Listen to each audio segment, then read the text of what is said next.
मैं बीजेपी को चैलेंज करना चाहता हूं, हिम्मत है तो 2024 का चुनाव खट्टर साहब के साथ लड़के दिखाओ तुम।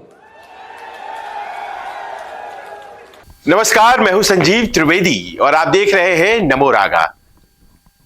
क्या ये एक महज राजनीतिक संयोग है या फिर भारतीय जनता पार्टी की राजनीतिक सतर्कता है? अभी कुछ ही दिन पहले मंच से अरविंद केजरीवाल ने एक खुली चुनौती के तौर पर यह कहा था कि क्या भारतीय जनता पार्टी जो 2024 के विधानसभा चुनाव हरियाणा में होने वाले हैं उसमें खट्टर साहब मुख्यमंत्री को अपना चेहरा एक बार फिर से बनाकर आगे कर सकती है। और यह बात जब कही गई थी उसके बाद बात आई गई हो गई और लोगों ने उस पर उतना ध्यान नहीं दिया, लेकिन शायद भारतीय जनता पार्टी ने इस बात को बहुत गंभीरता से सुना था। आम आदमी पार्टी की बात, क्योंकि आम आदमी पार्टी आज की तारीख में एक तरफ पंजाब में और दूसरी तरफ दिल्ली में सत्ता पर काबिज है।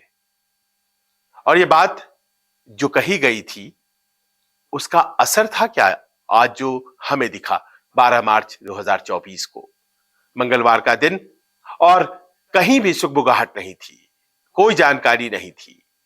सिर्फ इस बात को अचानक से महसूस किया गया कि चंडीगढ़ में आज अचानक बहुत से एक्शंस और रिएक्शंस होने लग गए और फिर खबर आ गई कि जेजेपी और बीजेपी का गठबंधन हरियाणा में टूट गया है और सरकार ने इस्तीफा दे दिया है और नई सरकार का शपथ ग्रहण आज ही होने जा रहा है। भारतीय जनता पार्टी और जेजेपी, जिसने पिछले 4.5 साल करीब सरकार चलाई, वो अब सहयोगी नहीं है। कल जो मुख्यमंत्री थे, जो उप मुख्यमंत्री थे, आज दोनों में से कोई न मुख्यमंत्री है न उप मुख्यमंत्री। एक नए मुख्यमंत्री हैं नायब सिंह सैनी, जो कि इस वक्त हरियाणा की सत्ता पर काबिज हुए हैं। भारतीय जनता पार्टी ने अचानक से यह फैसला किया और यह फैसला उसकी जो अनुशासित कार्य प्रक्रिया है उसके तहत कैरी आउट भी हो गया। यह सब अचानक हुआ या फिर कुछ सोची समझी रणनीति थी? दिमाग इस तरफ जा रहा है। क्या बात है कि अचानक से यह बदलाव लाया गया? एक तो संदर्भ ये अपने आप में तय है कि सामने लोकसभा चुनाव है और लोकसभा के तुरंत बाद वहां हरियाणा में विधानसभा चुनाव होने हैं और विधानसभा चुनाव में 9 सालों से मुख्यमंत्री 10वें साल में जो है खट्टर साहब, जाहिर है एंटी इनकम्बेंसी से जूझ रहे हैं।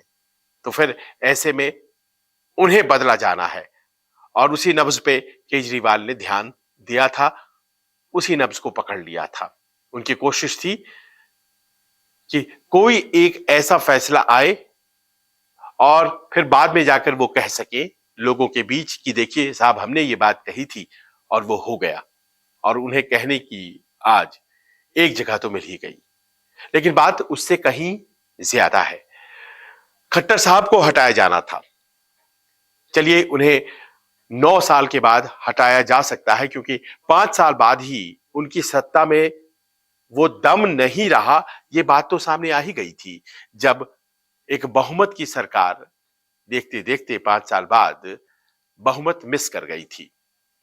46 विधायक नहीं जीत कर आए थे हरियाणा में, मात्र 41 विधायक जीत कर आए थे और भारतीय जनता पार्टी की सरकार भानुमति का कुनबा जैसे जोड़ा जाता है, कुछ उस तरह से जोड़कर बनाई गई। मनोहर लाल खट्टर फिर से मुख्यमंत्री बने।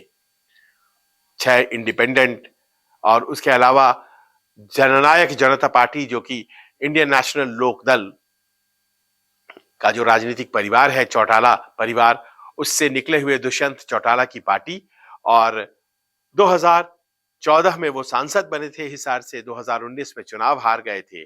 2019 में ही विधानसभा चुनाव हुए, हर बार लोकसभा के बाद हरियाणा में होते हैं, और उन्होंने 10 सीटें अपने प्रभाव के क्षेत्र में जीती।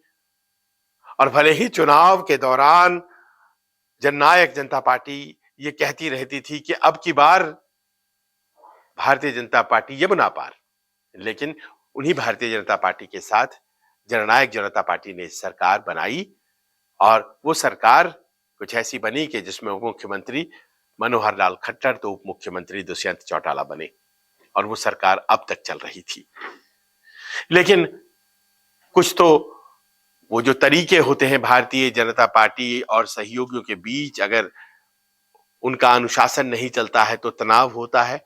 और कुछ ये कि भारतीय जनता पार्टी इस बात को कैसे बर्दाश्त कर पाती कि उसके बहुमत को कहीं ना कहीं वहां की जनता ने नकारा था। जाहिर है कि उसकी कोशिश थी कि उसके दम की सरकार बने और धीरे धीरे उसने सभी इंडिपेंडेंट्स अपनी तरफ किए और उनकी ही संख्या इतनी थी कि जननायक जनता पार्टी की जरूरत नहीं थी।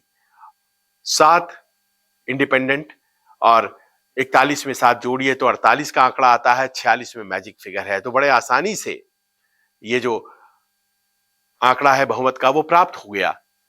फिर भी जननायक जनता पार्टी के साथ बात बढ़ रही थी और बात बढ़ते बढ़ते कहीं ना कहीं कुछ टकराव और तमाम चीजों को होते हुए चल ही रही थी और सामने विधानसभा चुनाव थे कि ऐसे में वो एक जो चैलेंज है, जो चुनौती है, आम आदमी पार्टी की तरफ से वो बड़ी चुनौती दिखाई पड़ने लगी। और ऐसे में तय किया गया कि वो मॉडल लगाया जाए जो कि इसके पहले गुजरात में और उत्तराखंड में लगाया गया था। गुजरात में जहां पर पूरी सरकार हटा दी गई और पूरी सरकार जो हटाई गई उसके बाद भूपेंद्र पटेल साहब को बनाया गया मुख्यमंत्री। विजय रूपाणी की सरकार, आपको याद होगा, कैबिनेट सहित इस्तीफा खत्म और उसके बाद नई सरकार भूपेंद्र पटेल की आई। पहली बार के विधायक वो बनाए गए मुख्यमंत्री और देखिए कितने जबरदस्त तरीके से दोबारा जीत कर आई। एंटी इनकम्बेंसी को खत्म ही कर दिया। कुछ वैसा ही गणन लगाया गया उत्तराखंड में। तीरथ सिंह रावत की सरकार, उसे पूरी तरह से इस्तीफा दिला करके बदल दिया गया मुख्यमंत्री और कैबिनेट सारी बदल दी गई और पुष्कर सिंह धामी बनाए गए मुख्यमंत्री और फिर से सरकार बनी। हालांकि धामी अपना चुनाव हार गए लेकिन सरकार फिर से भारतीय जनता पार्टी की उत्तराखंड में बनी। वहां अमूमन सरकारें लौटती नहीं है, फिर भी बनी। कुछ उसी मॉडल की जरूरत हरियाणा को थी और हरियाणा को आज उसी मॉडल के तर्ज पर ले जाया गया है। नायब सिंह सैनी, उनका अपना एक इतिहास है और सबसे बड़ी बात यह है कि जिस तरह से मोटरसाइकिल पर मोदी जी को घुमाया करते थे खट्टर साहब, और इसका मेंशन उन्होंने, आपको याद होगा, कल ही एक कार्यक्रम में किया था 11 मार्च को, जब एक सड़क परियोजना का उद्घाटन कर रहे थे प्रधानमंत्री। तो उन्होंने उन दिनों की याद दिलाई थी कि जब दोनों लोग संघर्ष करते थे और अपनी पार्टी विशेष को और अपने संगठन विशेष को फैलाने के लिए मोटरसाइकिल पर घूमा करते थे और मोदी जी पीछे बैठा करते थे। खट्टर साहब मोटरसाइकिल चलाया करते थे और जगह जगह घूम करके अपने संगठन का प्रचार करते थे। किसे पता था कि दरअसल वो एक फेयरवेल स्पीच की तरह है खट्टर साहब के लिए। वही हुआ। खैर, मनोहर लाल खट्टर बने भी थे जब, तो कहा यही गया था कि ये इसीलिए बने क्योंकि मोदी जी के व्यक्तिगत मित्र हैं और उस जमाने के मित्र हैं जब वो संघर्ष का काल था और इसीलिए वो बने थे। वरना करनाल से पहली दफा मुख्यमंत्री बने थे, विधायक बने थे और मुख्यमंत्री बन गए, तो लोगों को बड़ा आश्चर्य हुआ था कि हरियाणा जैसे राज्य का मोदी जी ने जिम्मेदारी और वो भी 2-2 दफे दिया था।